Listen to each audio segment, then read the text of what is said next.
Well, thank you, everyone. I've never had a standing ovation before. Welcome to Hill Center. We're going to do a quick mic check. If you check, check, mic, check, check. Check, check. Mic check. No?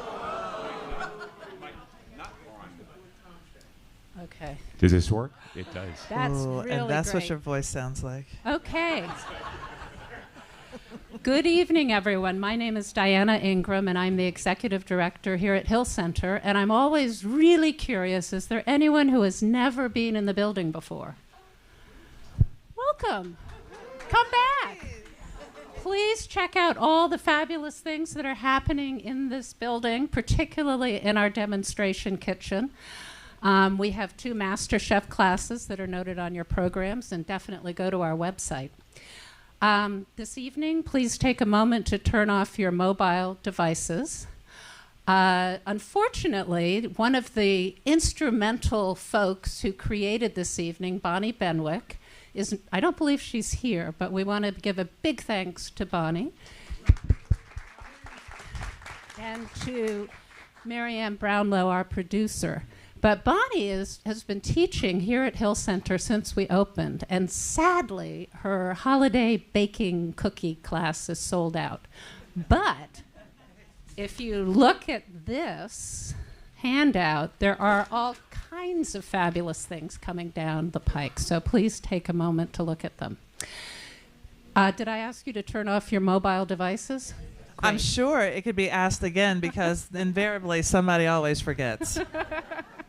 That's okay. We will shame you. Right. No worries there. Oh, you don't want the auntie eye. Carla. Yes. It's an honor to have you here as our moderator with Tom Sietsema. The last time Mr. Sietsema graced us with his presence, he was incognito. So I'm afraid he doesn't have a hat to whip off or sunglasses to whip off. But Or a really bad toupee. oh, golly, I forgot about that. Anywho, Carla Hall is the woman to moderate this evening. She, if she were a member of the British Empire, I think we should call her Dame Carla Hall. But in fact, she is going to be honored by Les Dames d'Escoffier as Grande Dame. So that probably is even better. Thank you. In addition to her sparkling television personality, she's also an author and has written 2 books for children. And the latest one just came out in October. Carla and the Christmas corn. I'm sorry. I'm menopausal too. The Tin Can Cake Party. Carla and the Tin Can Cake Party. And many more to come. This is going to be so great. So, before we all dissolve into hysterics, the format, Carla and our lovely guest will be in conversation, and then we'll open up for Q&A. We are recording this for our YouTube channel, so please wait for the microphone and ask your question. Please don't make a speech, just ask a question. We will also shame you then. So thank you all very much for being here, and over to you, Carla. Thank you so much. Thank you. That was great. I am really I've been looking forward to this. Bonnie sent me a text on WhatsApp. She's like, hey, what are you doing on the date? She doesn't mention why. She just says, what are you doing on this date, to sort of make sure that I could come. And then she says it was to have a conversation with you, Tom. And then we had just had dinner. The first time that I met you, that I saw your face, I've been seeing your name. And I was so excited. Well, I was excited right back. I mean, first of all, it was Hill Center, and then you, and whatever the topic is, I'll be there. And you are the so topic. Thank you. Okay. Yeah, something like ask me anything, almost anything. So let's go with that tonight. Anything. Yeah. Well, first of all, you have retired from the Washington Post. You are no longer incognito. Yeah, it feels liberating. Oh my gosh! I can actually talk to restaurateurs and chefs, and I don't say have to your pretend that I'm name. not there, and they don't have to pretend that I'm not there. It feels great. Yeah. I kind of wanted you to come in with one of your get-ups and just sort of reveal it, and I bet you a lot of people here may have even said, wait, I've seen that person.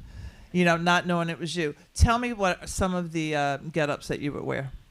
Well, disguises. Especially early on, I thought this was important because I wanted to eat out other than myself. And early on, I had some help with some great disguises and very expensive disguises. I had a little modified fat suit. I had dedicated suits that I would never wear in public. I had some really good toupees earlier in my career. Colors? What colors? Different colors? I looked like I was a German professor, let's put it that way.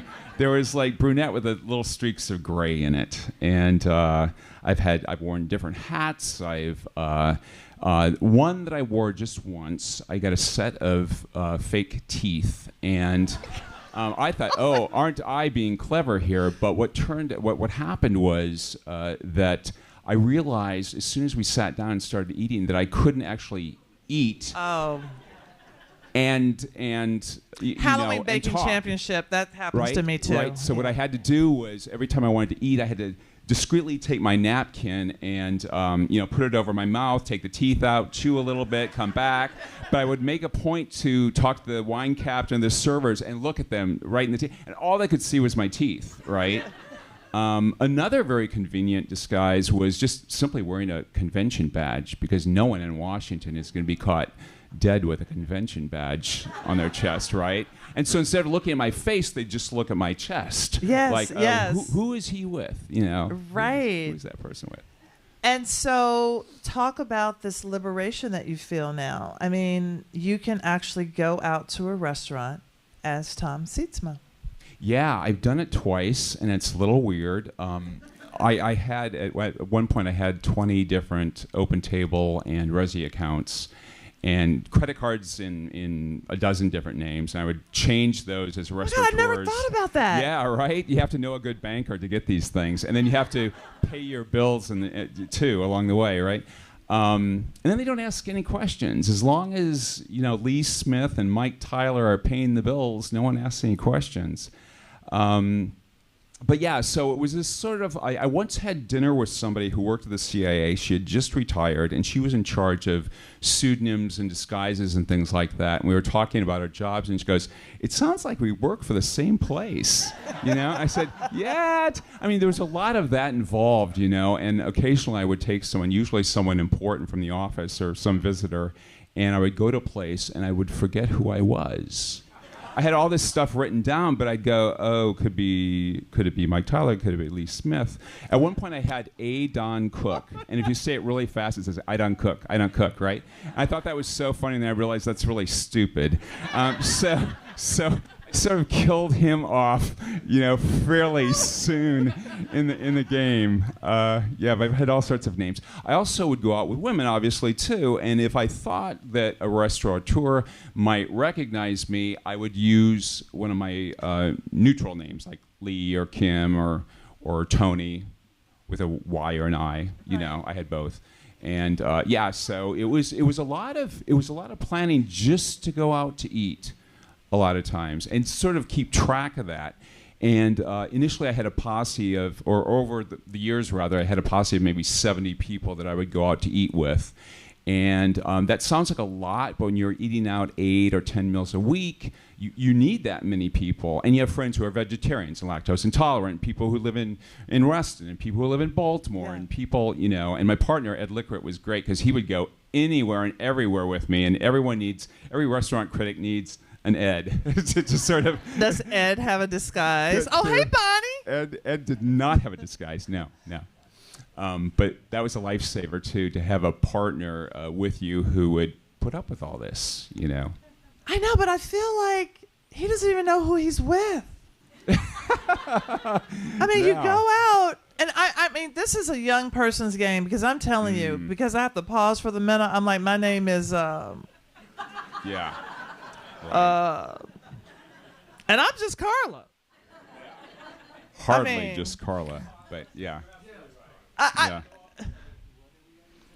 Yeah. Exactly. So when I went out with you, you were like, the reservation is in such and such name. I don't even remember. I'm like, oh, right. Because you're not you. Yeah. But I've done that twice now, and it's very weird going into a restaurant. First of all, making a reservation, and then I've heard that restaurants are, is it really going to be Tom Sietsema there? And then it is Tom Sietsema, and I'm there, and I said, table for 2 at 6 for Tom Sietsema. And you kind of look away, like I'm supposed to duck and cover or something, right? But I don't have to do that anymore, and that feels really good. And I love that part. Well, this is another part to eating out 8 times a week, which is a lot. You look great. Oh. Well, how do you balance that? Black and blue. Yeah, black and blue people. I mean, honestly, that's a real question, though. How do you balance it? Because I know when I'm traveling a lot, I'm like, okay, I need to have broccoli, or I need to have greens. I have to push through that burger that I had. And I can't have a burger after 2. And I need to make sure everything goes out so I can start over the next day. Right? I'm like... Right? I mean, that's kind of real. Sorry, right? y'all. Yeah. When you get to be older, young people, wait for it. Yeah.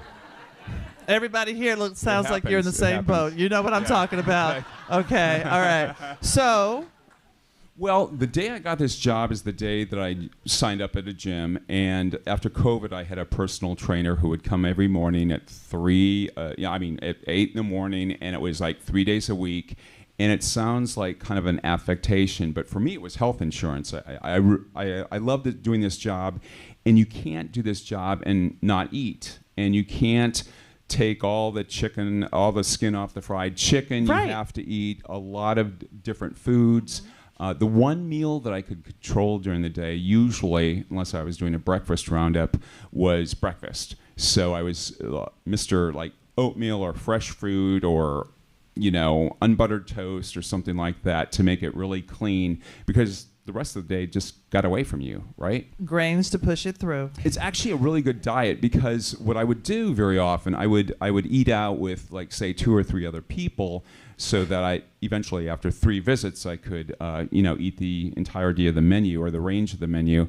And it's a good diet because you'd only eat like a quarter of the food and then pass your plate, And sometimes I would have to sort of train people like, oh, you're eating too much over there. Gotta pass that plate, And they would, and they're like, oh, this is a little harder than I thought it was. And then I would run into people, too, who didn't really like to share food. And I'm like... You're off the list. You're off the list. Yeah, right? Yeah. So when I go out with a lot of... I like to go out to eat. I mean... when I know that I'm going to a new restaurant with at least 4 people for that very reason, because people want to send you things out. I'm like, I'll have the left side of the menu, and because I'm an over orderer, because I just want to eat through the menu, and especially with the appetizers. So I think that makes sense. It's also telling people here, you may not be a food critic, but you do want to eat through a menu. And how do you do that? You need other people who do share, because when people go with you, they're like, I'll have. Wait, what? You'll have. We will have. Yes. It's not just you. Right. We are trying this, right? Right, absolutely. So I want to go back. We've started at the end of your food critic career. Now I want to go back. What is your origin story? My origin story. I'm a proud Minnesota native. Yay, Minnesota. Yeah, Minnesota. I can talk like that. Oh, please do for just a little bit. Oh, yeah. I used to talk like that. Fargo. I sort of, very Fargo. That's where I'm from, actually. My mom was a full-time working mom. She was a public health nurse. She made sure that we ate dinner every night at 5:30, unless my parents were going out to eat on Saturday night. And we sat down every night and had dinner. And when we got home from school, it was our job. I had an older sister and a younger brother. It was whoever got home first had to put in whatever she had made in the oven. It was always 1 hour for $3.50, no matter what it was. It could be a casserole, a chicken, a meatloaf. It was always 1 hour for $3.50. So that has stuck with me. Like, it's fail-safe or fail-proof. But she was a great cook, and she made sure that there's always variety there. We often had dessert, not always, but there was always a protein, a starch, a salad, and something like that. And I think that's what got me really interested in food in the first place, because my mom was a great cook. My grandmother, who also lived in town, was a fabulous cook. They both entertained beautifully. And it coincided with the fact that we lived next to our newspaper publisher. The Worthington Daily Globe is a really good newspaper.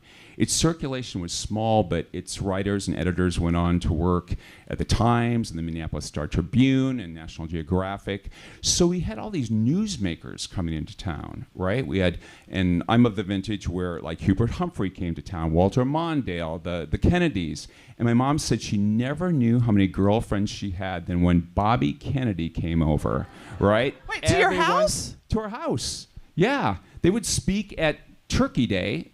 Turkey Day was a festival in that we would have every third September, every third Saturday in September, and we would march these turkeys down the street. This is very Fargo, by the way, but it's true, and without this any is what you irony. should be talking like this. And people would have drinks over the publisher's house, and then my mom would feed people. And so we learned about the art of conversation. I think I carry that was really helpful when I was going out to dinner with so many people. And oftentimes strangers, too, because I would meet people at cocktail parties. Hey, do you want to join me on a review? You'd meet people here and there, and hardly anyone ever said no. So that was always kind of a treat. But that's what I like. Free. Well, Jeff Bezos is paying for it, or Don Graham, or whoever the publisher happened to be. But yeah, it was never free. But and I didn't take freebies. But yeah. No, I know. I'm saying they don't have to pay. For the guest, it's free. Sure, you know. Sure. So I hear you talking about these amazing women in your life. Your mom, you mentioned your grandmother. Now, what was the connection of why did these people go to your house? Like, how did they get invited to your house? Was it the turkey trot? Well, I think my parents entertained a lot. You know, it's just something that kind of came natural. They had people over for dinner. There was always extra food. My mom and grandmother both had tins of cookies and things ready to go in case anyone dropped by. The door was always open, and people frequently would not ring the doorbell. They'd just kind of come in and yoo-hoo, you know. I love it. The drop in. But I'm saying Bobby Kennedy. I'm back with Bobby Kennedy. Right. Bobby Kennedy's in town. He's like, what's your mom's name?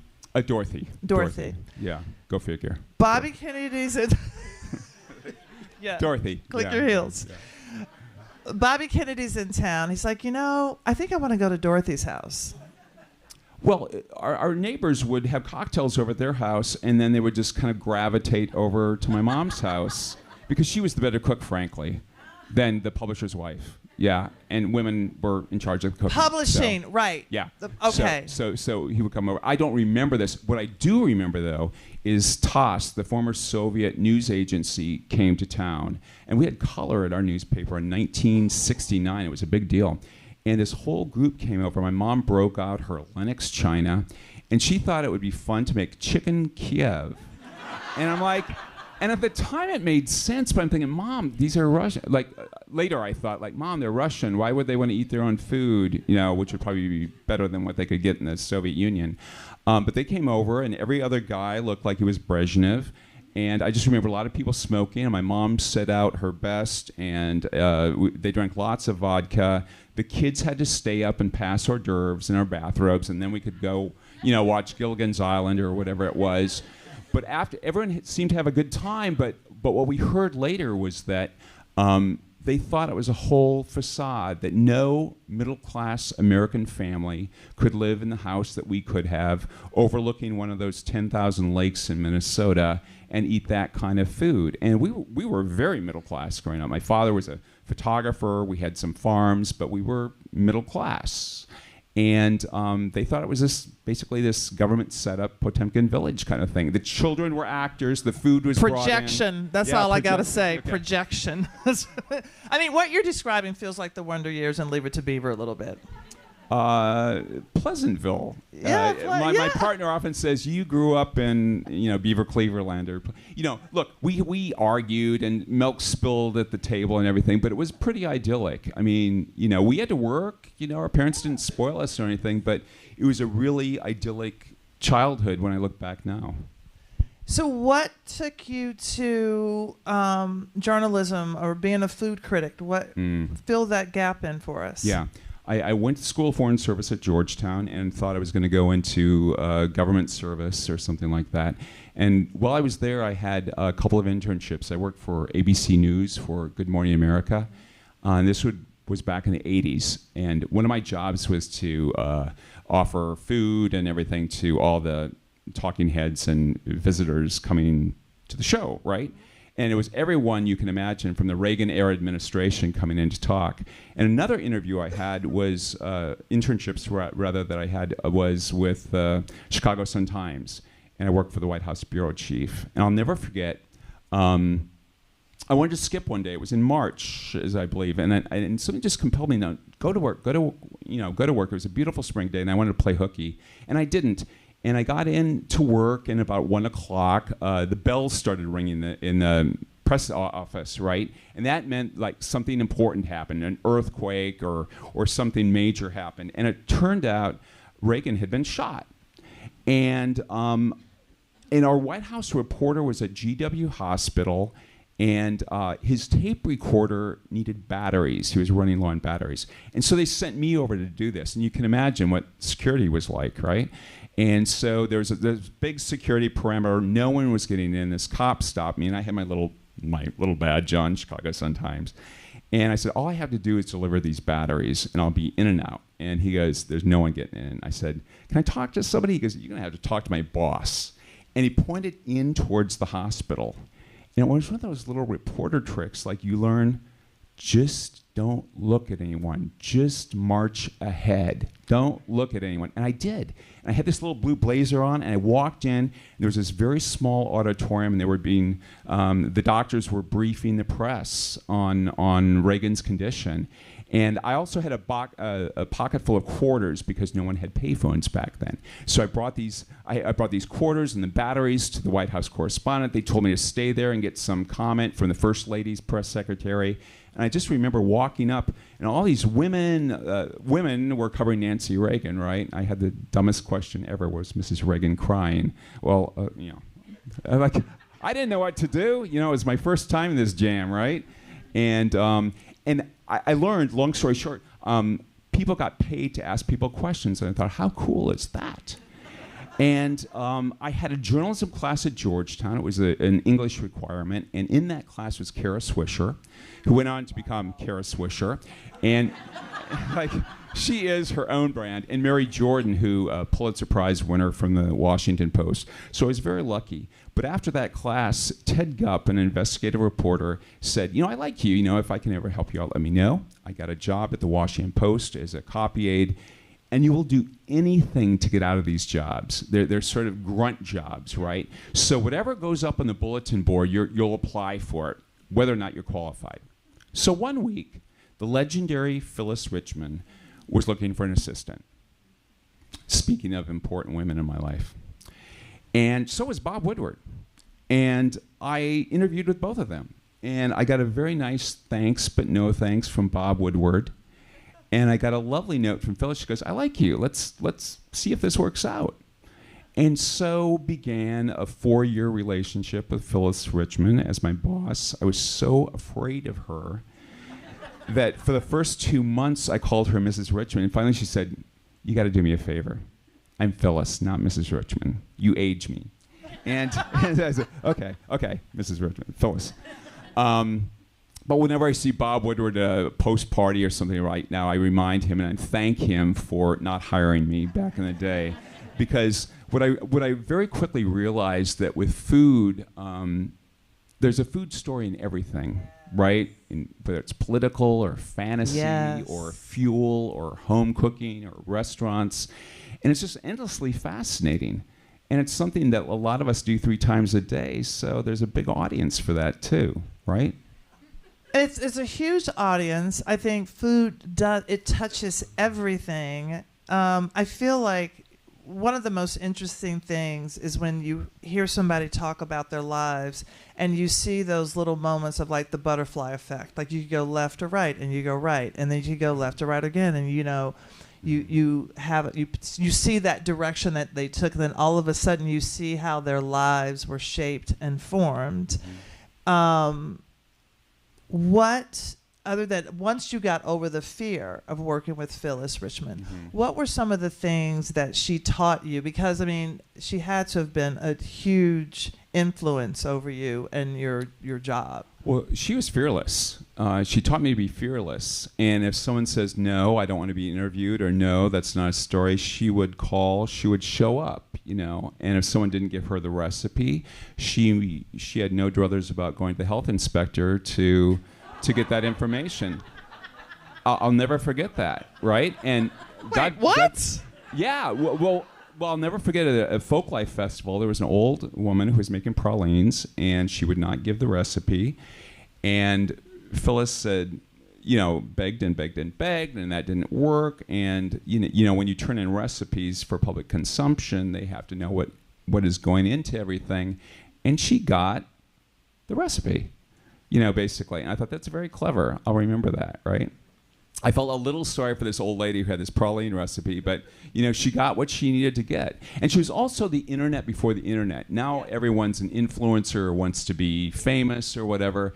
And I saw a woman work really, really hard. And this is at a time when women had to be super tough and have elbows. And men, including men on the masthead, were very jealous of her power and her expense account and what she got to do. We had 2 food sections a week. She was in charge of those. She did these, you know, spring and fall dining guides. She also wrote books. And she had a syndicated column. She did it all. And it was a lot of work. I mean, it was a lot of work. It was amazing. I loved Phyllis Richmond. She lived in Tacoma, and I wanted to pop by. I didn't have the guts to do it, but I always thought about it. Mrs. Richmond. I know, Mrs. Richmond.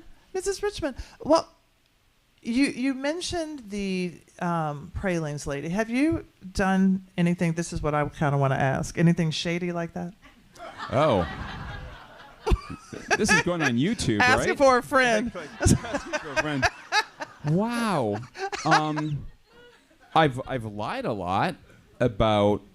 No, this is one thing. I never wanted to lie. If someone came up and said, oh, how is everything? And it was a really bad meal, I would often say, where did you get those chandeliers? Or I like that paint on the walls. Or where'd you get your art? You know, it's sort of like... You never said it tasted like a mistake. Yeah. Well, you don't want to say... No one really wants to hear that. No one wants to hear that. And they probably don't want to read it either. But and I would never say that to anybody. Yeah. I mean, I would say it at home. It's like a crying baby. Look, shiny bauble. And it kind of diverts their attention. Yeah. They never get back to the question again, right?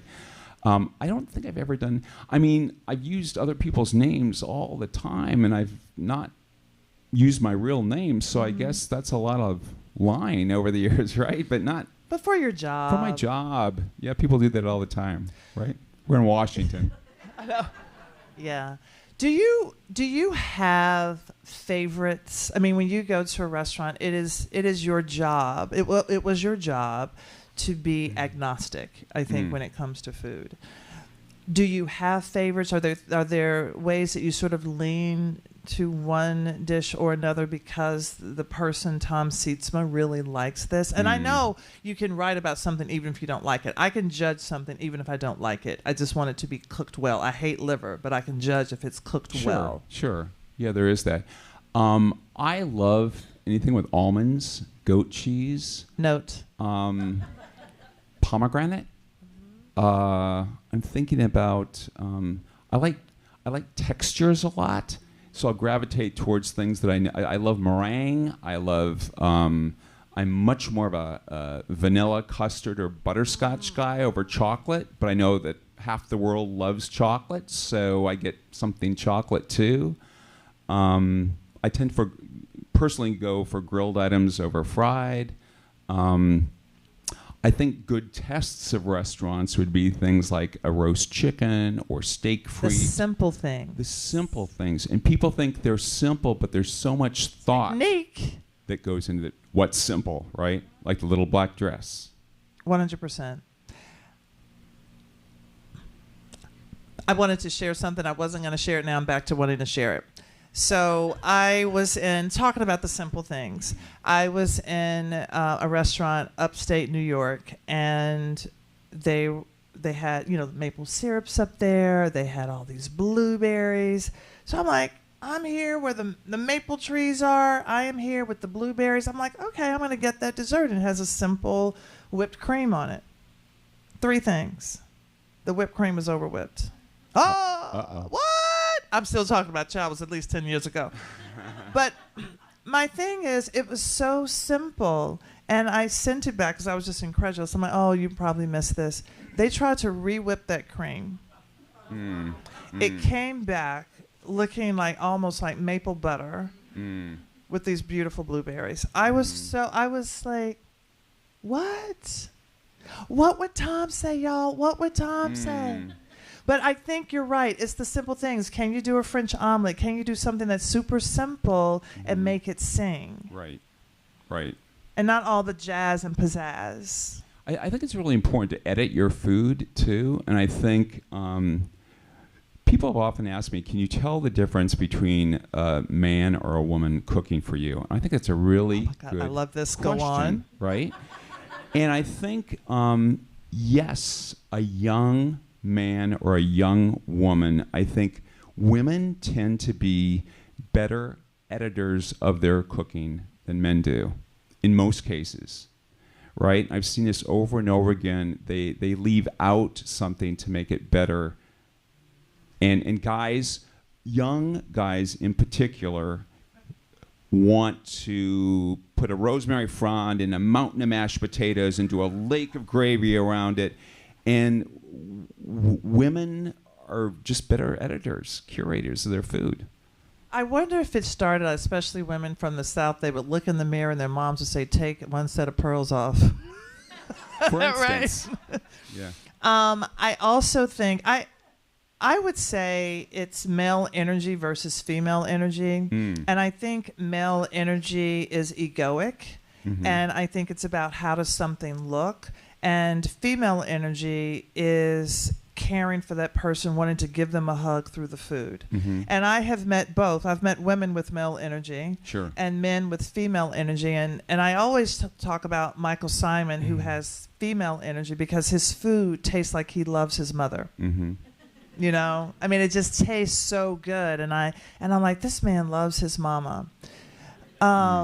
Is there something that you learned about yourself over all of these years, not being able to be Tom Sietsema in all of your Inspector Gadget outfits, but something that you learned about yourself through this process? Oh, like writing or cooking or anything, just something that sort of... You know, the great lesson, a lot of people have asked me, what are you going to miss the most? And I think it's not the expense account. It's, although I do feel pains of that now when I'm paying my credit card bills. Now, but, you're like from 8 to 1 restaurant a week. Sorry, Ed. Yeah, but what I really liked is people sharing their stories with me over a meal. That was hugely important to me. And because I ate out with such a variety of people, I would hear so many different stories. And I think I'm a much more sympathetic human being as a result of all that. Yes. People wept over meals, you know. And during COVID, I think it was... I think the rules were relaxed a little bit because I would talk to chefs, you know, fact-checking, calling from the Post and fact-checking and everything. And people would burst into tears. It's so hard. And I would cry with them sometimes, you know. And it made me a little more sympathetic to what people go through. Not that I wasn't before, but it was just a new understanding. And life can be really hard. I'll never forget that my friend... and once fellow food critic Frank Bruni wrote a book. He was after he was going blind, and he said that everyone should wear a sandwich board. Just got divorced, just got a job, just lost my dad, just got hit by a car, like whatever, right? And I've tried to apply that when I go out and people are rude. I do that on the street, but I spend 40 hours a week, or did, in restaurants, right? So you'd see all sorts of people, and I think I became a better human being because of that. I hope I am. I feel more forgiving of people. I feel I was often amused when I would go out with people who didn't eat out very much, and I realized, like, you know, things that wouldn't surprise me might surprise other people. But I realized sometimes people who don't go out to eat very much are highly, highly critical of places like, oh, did you see how they set the water down? You know, I'm like, And, well, let me tell you about the time I saw a rat the size of a cat, like, run through the restaurant, you know? Like, or they see an ant or something. Well, I've seen, like, 10 cockroaches, or, like, that kitchen wasn't very clean. Well, let me tell you about the time that I was at the kebab joint in India, and they were chopping onions and green peppers on the stump outside, tree stump. So I think when you're a critic and you're doing this for any length of time, you see the very, very best in the world. You see the very, very worst. And it's like a book or a play. A lot of it is just B and C, too, right? There's a lot of B and C in movies and film and restaurants. And I think most people are just trying their hardest to put out the best food and service that they can. And I think also, for me, everything doesn't have to be an A. No. It doesn't have to be perfect. When I go to a restaurant and I'm sitting down with friends, I remember the conversation, like you said, talking with strangers. Mm-hmm. I remember maybe what we were eating. I take pictures not to post them, just to remember what I actually ate. Oh, tell me. Right? I mean, for you. Right, yeah. But also, I think food, it's like when you watch a cooking show, it's not about the recipe. It's about the storytelling around the recipe. Mm-hmm. And so I feel like with you talking about strangers and missing that camaraderie, how are you going to put that into your life, like as Tom? Yeah. Or are you? I am.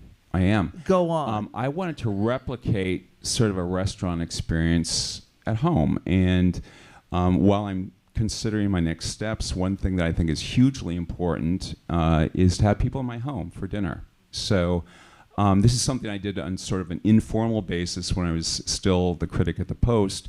I would occasionally cook for people at home because I think like when you're always in restaurants, you kind of lose, I don't want to lose that cooking touch or that entertaining touch or whatever. And I think a dinner party is a lot to ask of people just in normal times. And it requires like a weekend to do it. And I thought if I just had people over for lamb burgers like once a month, they come over early, maybe on a Sunday or a Monday, kind of stretch out the weekend a little bit. And lamb burgers are sexier than hamburgers. And, yes. And I'll make a nice salad. We'll pop open a nice bottle of wine. Maybe I'll put some real thought into a fancy dessert because that's always your last impression of a meal, whether it's a restaurant or at home. And so I've started to do that. I've had 2 or 3 of these. We just relocated from a house to an apartment that's a lot smaller, so we can only host like 6 people. But anybody here has been? Anybody? Yeah. Not yet. Me either. But you've been, Ed? Co-host. But one of the last people I had at my table was an Uber driver. Stop it. This gets better and better. Sorry. From 2 months ago, we had this great conversation. I was in the back seat, and he dropped me off at home. I said, I don't want this to end. I would like to break bread with you again. Would you come over for dinner sometime? And this guy's looking at me. He's been in this country for 6 months. He goes, I like America. And so I gave him my card, and I looked at him like the hard thing in the eye. I said, look me up, Google me. I hope you follow up. And he followed up. And we're friends now, right? And I love that so much, right, y'all? It was really important for me to do that. And I'm hoping that someone can help him. He's trained as a project manager in Afghanistan. He's helped the United States before, and I think we owe it to other people who've helped this country. And this is, we all have the power to affect change. I hope to do it one meal at a time in my home. However humble the meal is, I want to bring great people with interesting stories together. And I think we can all do that in whatever fashion we can afford to. Yes. In whatever our home or apartment. You can do it in a park, whatever. But I really want to encourage people to have other people over into their home. It's super intimate. You don't have to be fancy. It doesn't have to cost a lot. You don't need to be a couple. You can be an individual to do it. You can get carry out, but do one thing. Just do one thing that sort of personalizes it and makes it your own and makes people feel super welcome. I love this so much. I am an elevator talker, and I speak to strangers. I love that. And I love it. I love it so much. I don't know what our time is. I do want to open it up to questions. What time is it? Oh, okay. So they're right on time. Okay. I do want to. I see you. There's a mic coming to you. I want to remind you the question. No soliloquies. Just raise your hand, please. Yeah, raise your hand. Okay. Amazing. Hi. Good evening. Nice to meet you officially. Nice to meet you. I think you've probably been in one or two of my restaurants I used to like manage and Here, talk right into the mic. bartend. Let's hear the sexy voice. And oh, sorry. But I just wanted to ask, you spoke about enjoying your personal textures in foods. Did you ever find that your personal, like when you went out to restaurants, did you because you have that personal preference that you kind of leaned in on that, or did you kind of expose yourself to like, okay, let me try something different out of the realm, and just different types of foods, different like from all around the world? Like, how did you kind of open yourself up to trying? Yeah. Like, I don't know if I'm like that, but I'll give it a try. And That's such a Great question. good question. I like that a lot. I mean, the great benefit, obviously, of living in D.C. is you have all these embassies, and if you know, I could invite someone from an embassy if I wasn't familiar with a food, right? I would check cookbooks out. I would test a few recipes sometimes. I would take people who had traveled there. I would take maybe a cookbook author or a chef to make sure that I got it right. Right? Like Peace Corps volunteers. I mean, this city is full of interesting, well-traveled, smart people with good taste, right? So I was super, not everybody, but a lot of people, right? like there's like, we're always all thinking of those exceptions, but that was great, right? For instance, you know, I'm writing for a general population too, and you would have to explain things to people too. For instance, in China, like, or in parts of Asia, there are these funky notes or slimy textures that are really revered, and not so much in Middle America, right? And you know, you couldn't ding someone for doing their own food, but you'd have to give. The trick week in and week out was always writing about things that you were putting in your mouth and chewing and turning that into an interesting story, right? And I would try and do that with cuisines that were non-American, right? Fried tarantula, I don't need to do that again. You know, that was like eating a fried pipe cleaner, right? And that was in Cambodia, by the way, where the Cambodians themselves say they eat everything that moves, you know. And but it was interesting. I thought it was really important for me to try that, right? Oh, I love that question. Yeah, Thank that was you. a great question. We have a question here. So what are your Miss Manners tips for sharing at a restaurant? Oh, for sharing at a restaurant? I actually hate small plates and how they stack up. And I get it. I mean, like, I am, you know, as long as you don't have, but you know, look, as long as you're clean, you have good manners, just pass the whole plate. You know, this whole issue with people, I get it if you don't know people or whatever, but with my group of people that I would eat out with, we would just pass the whole plate, because that way you get to see everything on the plate, the sauces and what goes with it. And what happens a lot of times, people would be over eager to take these small plates and they'd shove like a bite of steak or some duck breast or some grilled, and then it just became this jumble of things on my plate, and it was kind of a ruined visit, like a work visit, because I wasn't really able to see it as it was when it was almost intact, you know. But I think if I'm with people who I don't know, I think, you know, small plates, you can do that, or break off a little piece before people are using all their utensils. You're putting trust in other people when you're eating with them, right? And you hope that they're healthy and they trust you. Do you get the trust first you. bite always? No, I get the first bite of whatever I've ordered, right? And the trick is, you always want to be assigned the dish that you like best, because you will get that first when it's hot or cold, and you'll get that last when it's not so hot or cold anymore, right? But it will be like a dish that you like. So that's the way we kind of worked it. I'm going to change how I eat out with groups now. Well, because if there's a thing, I'm like, I'll cut it. Because, people can't use a knife, even if it's a butter knife. Right. So you cut it into nice little portions, and then you sort of bring it out to the side, and then by the time it gets you, that's your portion. I need you to not come over here. Right. This clearly is your portion. This is Switzerland. Don't that's right. Don't that's invade. Right. Yeah. But I think that there is some etiquette to sharing the same way as there's etiquette to eating with your hands, not above the second set of knuckles. And I think right. Y'all know that, right? Yeah. I also just want to point out, too, like a really good sommelier should be able to take a bottle of wine and pour 6 people a nice pour and still have a little bit left in the bottle. A few things irk me more than when people just dump, and then would you like another bottle right away? Oh. Right? That is not a good... The upsell in kind of a rude the way. upsell thing. That doesn't happen too often, but when it does, it's really noticeable. Yeah. Anybody over here? Any questions? And then we're going to come back to you. Yes. Hi. Hi. I think you've probably seen a huge evolution in the DC restaurant food scene. What do you hope to see coming next? Oh, It's Tom.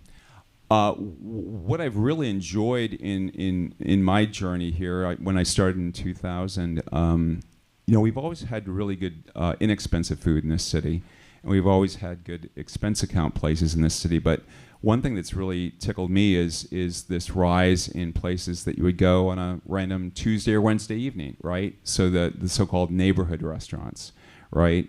And I welcome more of those opportunities right now. I love the fact, in the 80s we had an army of really strong female talent in this city. And I like that I'm seeing more of that right now and those women getting that kind of recognition.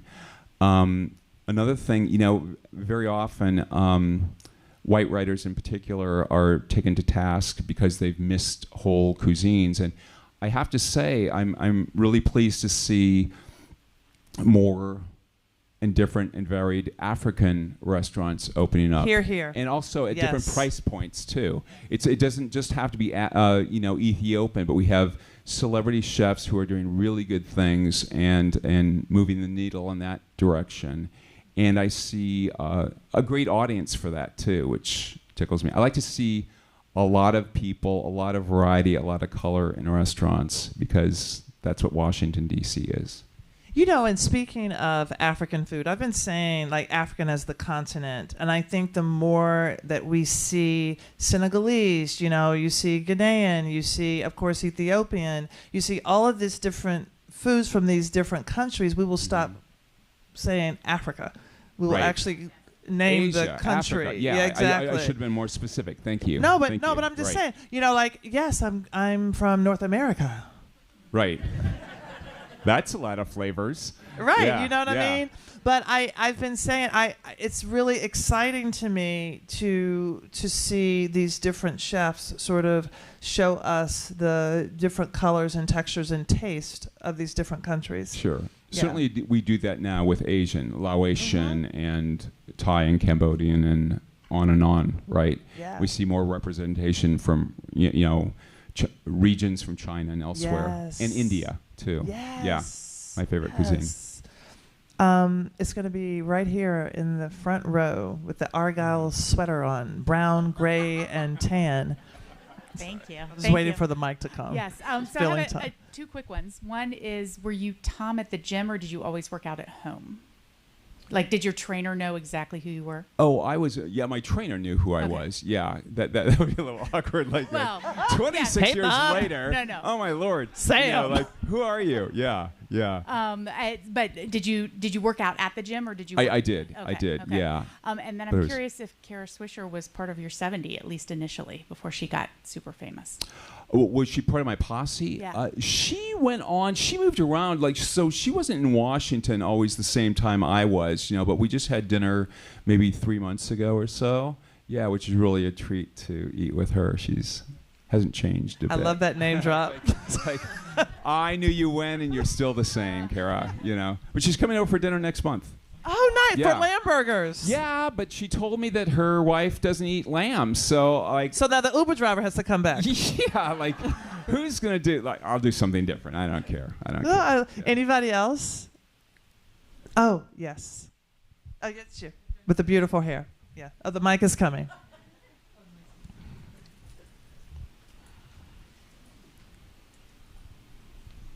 I'm about 80% deaf in my right ear and have been since I was in the 5th grade.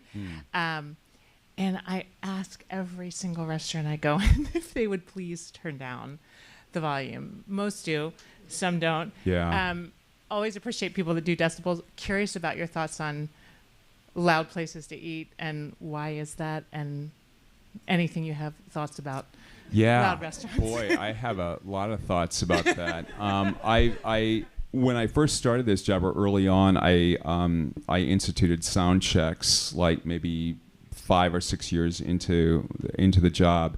And at the time, the sound meter I used is similar to what musicians use for sound checks. And it was this big brick, and I would put it in the table, and waiters would look at it like, what the hell is that? But now we have apps for that. And so it can be a lot more discreet, but I think it's hugely important on so many different levels because, noise excites us. I mean, let me just say, no one wants to walk into a mausoleum, right?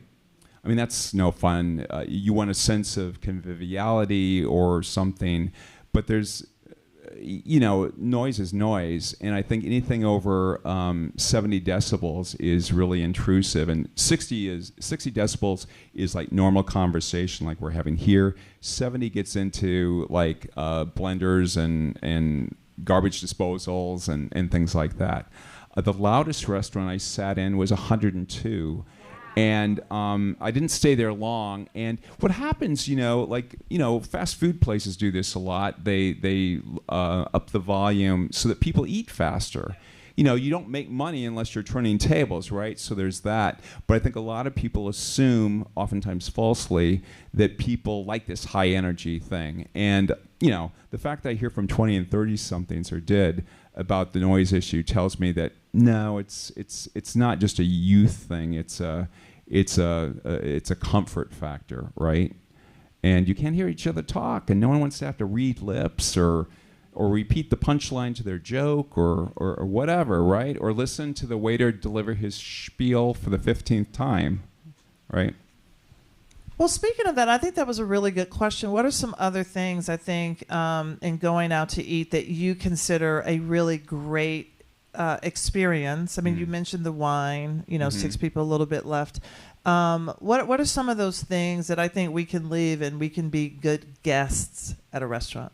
Oh, to be a good guest? Well, first of all, aesthetically, I think good lighting is so important. This stuff doesn't have to be super expensive. You put some carpets down, you might put in some sound buffering panels to mitigate the noise problem. But I've eaten some of the best food in some of the very modest settings, right? So you don't have to spend a lot of money to make people feel comfortable. Sometimes the focus is just on the plate, whether it's a pizza or some lovely pasta or a well-made cocktail or something like that. Other things that guests can do, I think you need to go in with good energy. Just driving over here tonight, people were so angry in traffic, and I think, whew, I'm so glad I'm here to a receptive crowd.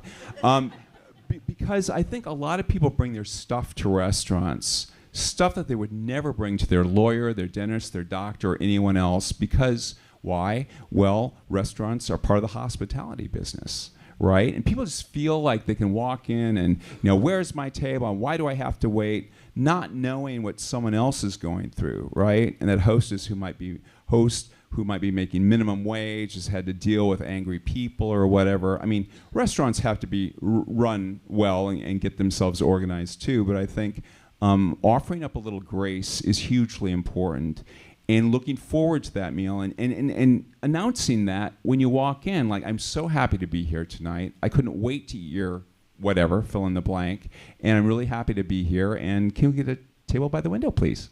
Like just throw in your little requests there too. Butter them up a little bit. I love that, but I think our energy proceeds as my husband was going to a meeting, and I said, when you go with an open heart and open mind, because if you spend your time complaining until you get there, it's hard to turn it off when you go through the door. And I think when we remember hearing about people like after the pandemic, how the diners got really kind of aggressive and awful. No one here, but those other people, we may know one or two. But I think to your point, understanding, I think that's why I love when you said you had different people who would come and sit down. You started to appreciate, culture, people, different perspectives, and giving grace. Mm-hmm. Giving grace is hugely important. Yeah. And people react to that. Yeah, they do. And people want to find a good table for you. No restaurant wants to make you wait, because waiting just costs them money too. Yeah. So I think allowing a little grace there is important as well. I mean, I've had bad waiters, and I was like, okay, I'm going to send them some love and light in not a bless your heart way, but really in a genuine, like hug you way. And I've watched their energy change because it is contagious. I think it's contagious. And I think when you go and you give them grace. Do we have time for a couple more questions? Okay. I saw your blue shirt first, probably because it sort of was a little brighter than tan, but I'm going to come to you. Okay. The mic is coming. Oh, sorry. Okay. You have the mic and you have a question too? I do have a question. Okay. Hello, is this okay? There seem to be more and more restaurants offering tasting menus at seemingly outrageous prices. We sometimes will indulge and do these. Too often we are so disappointed by what is being presented, how it's being presented. What's your take on what's happening in that regard? Stop tasting menus. No, I mean, some of them are very good. Look, and I think, one of the reasons chefs do that is because they know exactly, they can count out the portion sizes, and they can figure out how many people are going to order. I mean, you don't really have choices in all tasting menus, right?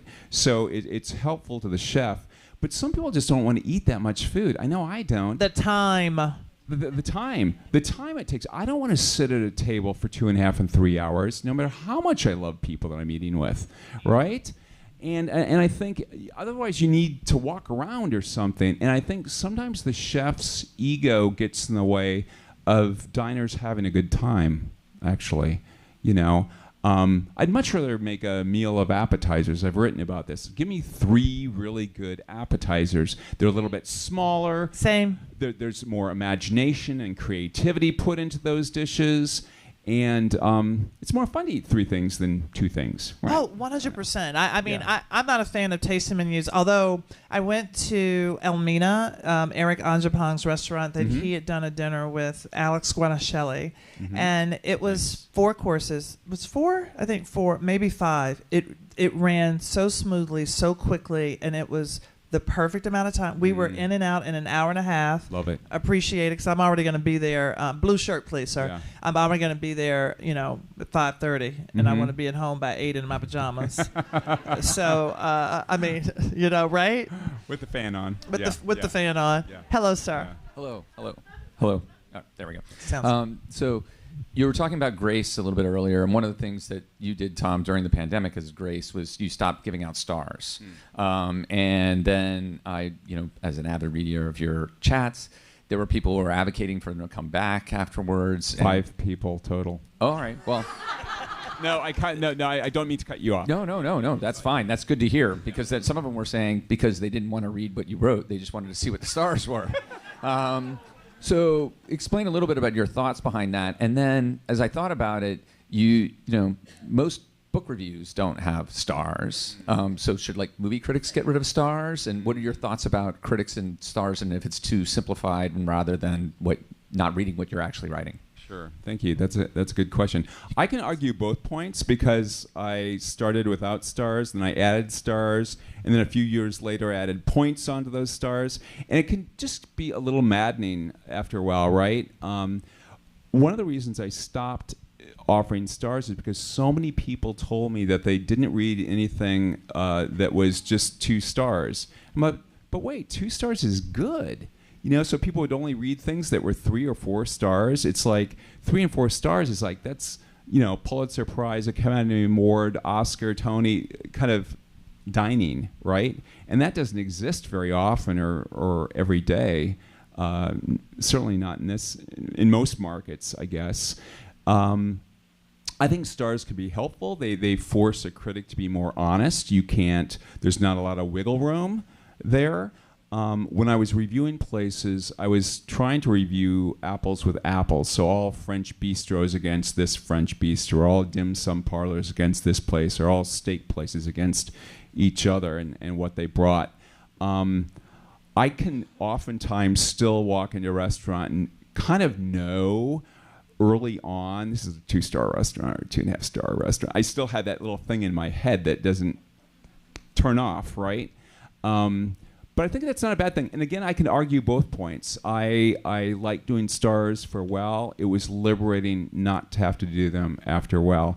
And I was sort of poking fun. But I really didn't hear from as many people as I thought I would after I did away with stars.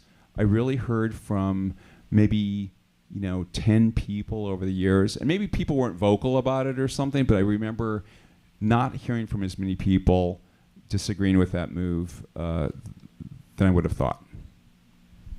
We have time for 2 more questions, or is that it, Marianne? Can I ask a question? Here, and then we have, I've called out her beautiful blouse already. Oh, should I give it to her? Okay. Yes. Hi. No, you. Oh, okay. Tom, you mentioned that you weren't a fan of small plates or tapas, but you would love to have maybe 3 appetizers when you go in. So help to explain. Oh, sure. I think I was talking about sharing food, and when I share food, I'd rather have a big plate and keep the food on it. I have no problem with small plates themselves, like tapas or dim sum or something. I think that's kind of a fun way to eat, right? The problem is that every restaurant has gotten into that game now, right? And all the waiters promise us after giving the spiel that the food is coursed out for your enjoyment, so you don't have to think about it anymore. And what that really means is that we're doing this because the chef wants you to order everything at once. And what I've started to do, certainly in the last year or so, is order like 1 course at a time. And you did that when we were together. I did that. Is there anything else you'd like? No, this is it for now. For now, yeah. Unless restaurants can get their acts together, and I mean, in like not too long ago, people would get the appetizer before the entree, which was followed by dessert. And now, I've been to way too many restaurants where everything comes within, dinner could be over within 12 and a half minutes, the way the food comes out, right? Yeah. What is your favorite Minnesota hot dish? Oh, yes! Whatever my mom makes. That's why it was always 350 degrees for 1 hour. It was yeah, 350 for an hour. And my mom makes a really good goulash. It's an American goulash. I should correct that. It's not. It doesn't have anything to do with Europe.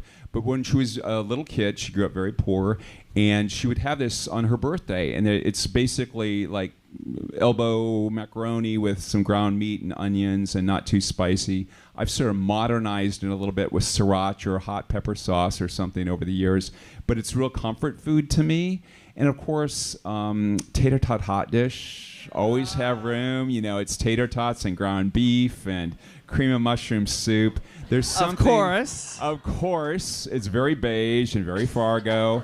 And it's just, I could have a couple helpings of those. It's just something that you know, it's like milk chocolate. I will always prefer milk chocolate, Hershey's over dark chocolate, even though intellectually I know that I'm supposed to like the dark, bitter chocolate over that sweet, waxy chocolate. It's just a childhood thing. I think we all have dishes like that we've grown up with, and we know, okay, like the food people say we're not supposed to eat it this way, but we do because we've eaten it for so long and we love it, and it connects us to whoever made that dish or whoever we ate that dish with. See, I love that. Thank you for that question. I love that. That's a great question. Was I in Minnesota? Where's the supper club?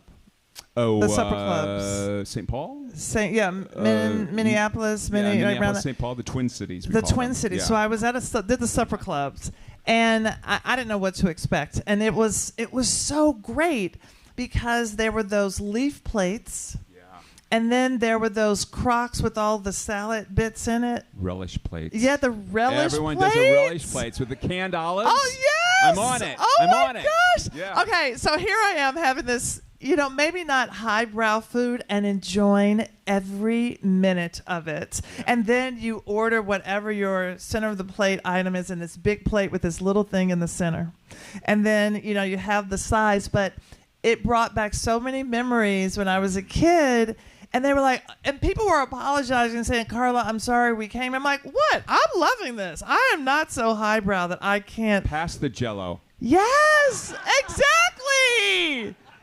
Yes. Anyway, I never want to be so highbrow that I can't enjoy those moments and those memories, and where, I get too much. It's I think the people who are foodies are the people who don't really eat out a lot. You know what I'm saying?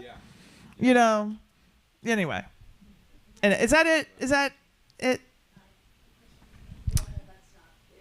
Oh, I mean, I know I could talk to Tom forever. Well, yeah, I know you could, and I'm sure you all could sit here forever. So I will leave it up to you. Do you want? Well, wait, there's one question here. She's been putting her hand up, and then we have one question here, and those are the. And then I think that's it. Okay, I'm sorry. Great. Okay, get Tom on the way out the door. Yes. You have a question, I know. Okay, all right, but you had a double because you have to make it quick this time. Thank you so much. You're for welcome. Taking my question again. It's a two-part question. Is that okay? Subset B. Sorry. Is it true that you shouldn't order fish on Sundays, or like there's on Mondays? On Mondays. Mm-hmm. And then the second question is, what do you think about that new show on Apple TV, the Knife's Edge Michelin show? Okay, I haven't seen that. I didn't watch a lot of food TV because I've seen your show. I didn't watch a lot because it was way too much of a busman's holiday. And I think, frankly, the older TV shows are much better than the newer ones, where they're just like, we're giving you 15 random ingredients and you're on a tightrope and you have to cook in 12 minutes. It's not teaching people how to cook well. It's not thoughtful. There are exceptions, but I didn't watch a lot of food TV just because I was thinking about it, doing it, like so much of the time I wanted to do something much different. And the other question was about the fish on Mondays. No, that hasn't been true for a long time. I think maybe that came about when Anthony Bourdain wrote Kitchen Confidential, when food deliveries were a little bit different. I have had impeccable fish in like sushi in Denver and Minneapolis and all sorts of places where you might not expect it, because really good restaurants get deliveries every day, right? And I think a long time ago that might have been true, but that hasn't been true for, decades now, I think. Yeah. I mean, you can get a bad piece of fish on a Wednesday. I mean, I'm sorry, but yeah, right. Yeah. Oh, it's right here. You take us home. What's your name? Take us home. Pia. Pia, take us home. If a restaurant didn't meet your expectation, did you give it a second chance? Oh, yeah. I was really lucky. With the Post, I went at least 3 times to most restaurants.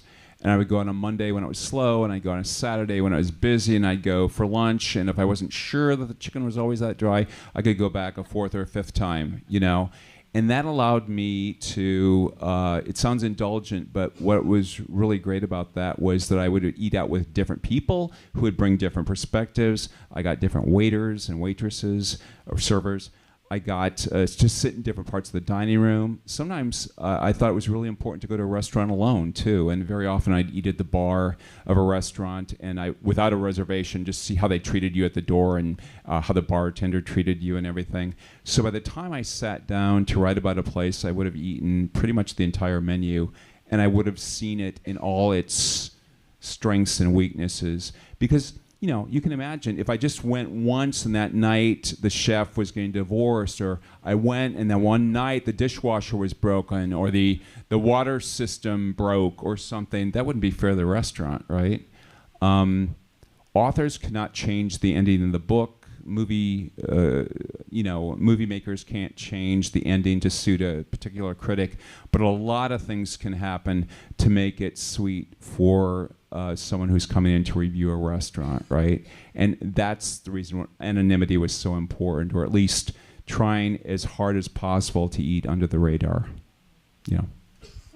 Tom, this was amazing. You are amazing. Yeah. Thank you, everybody. Thank you so much. Please join me. Thank you. And thanking Carla Hall, Tom Sietsema.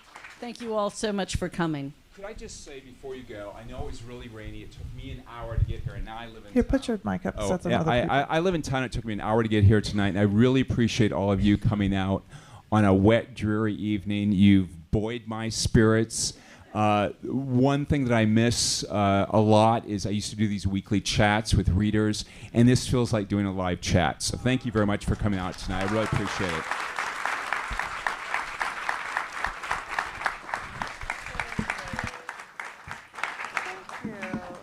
That was so awesome.